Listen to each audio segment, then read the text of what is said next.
Howdy, Michael, a Mercedes guy here, and we're going to talk about these trim pieces on 111, 110, 108, 114, 115, pretty much the same.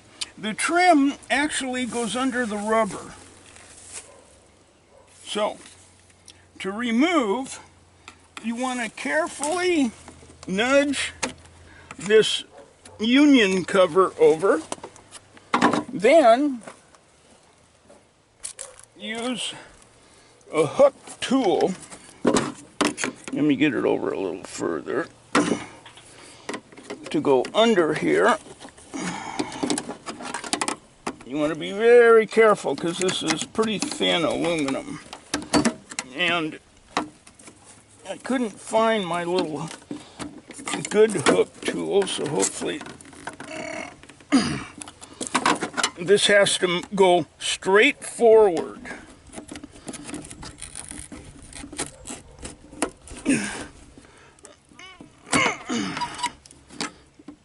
Okay, now of course your car doesn't look like this.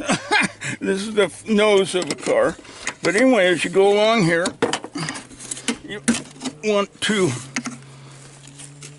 to definitely pull and not remove it by pushing here. The reason being, if you open this up, it'll never go back on right. So you want to be pulling where the clips are. Okay, then the last step is to push this end back. The reason being, there's a piece of plastic here and a screw, so that slides back. Okay, now you can see this clip actually broke off. This is what the clips look like. And as you can see, the trim goes underneath them. Here's another one over here.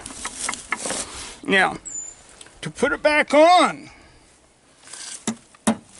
you want to give these clips a tap, just so they got some tension. And, of course, clean the rubber really good.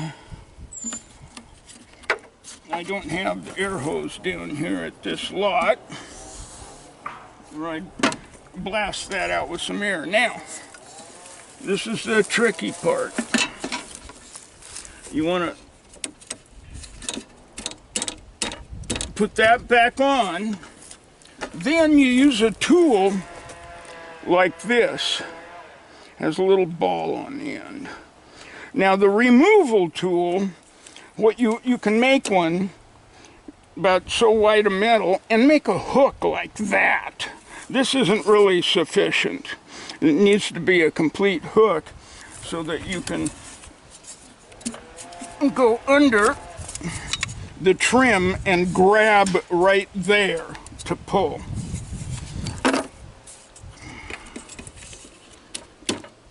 So to put it back on,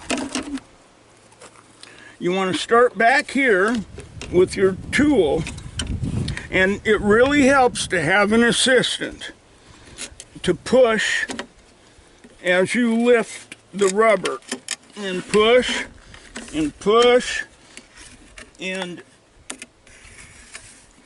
use this tool to lift the rubber up over the edge. See there, it's catching. So you run clear up here and come back and lift that rubber.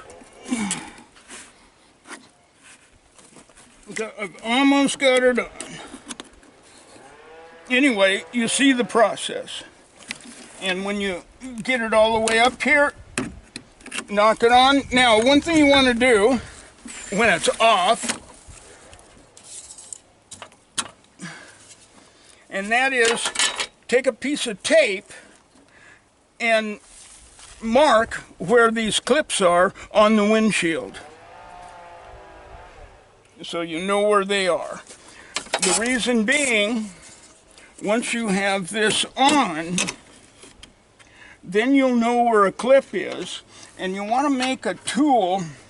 I use a piece of wood about so wide, and you know, 1x, and wrap it with a piece of cloth on the end, and you're going to use that as a punch. So where a clip is, you'll put it against there and hit the piece of wood with a hammer, and that'll force that onto the clip. And do that at every clip, and now you know, because of the tape, you know where the clips are. And then of course, once you have both sides on, you can slide your union piece back over. What I like doing is mixing up just a tad of clear epoxy and just put a little dot, not over the whole area, because you may want to take this off sometime, but just a little dot of epoxy, and slide the union cover over, and that way that union cover will stay in place. Alrighty.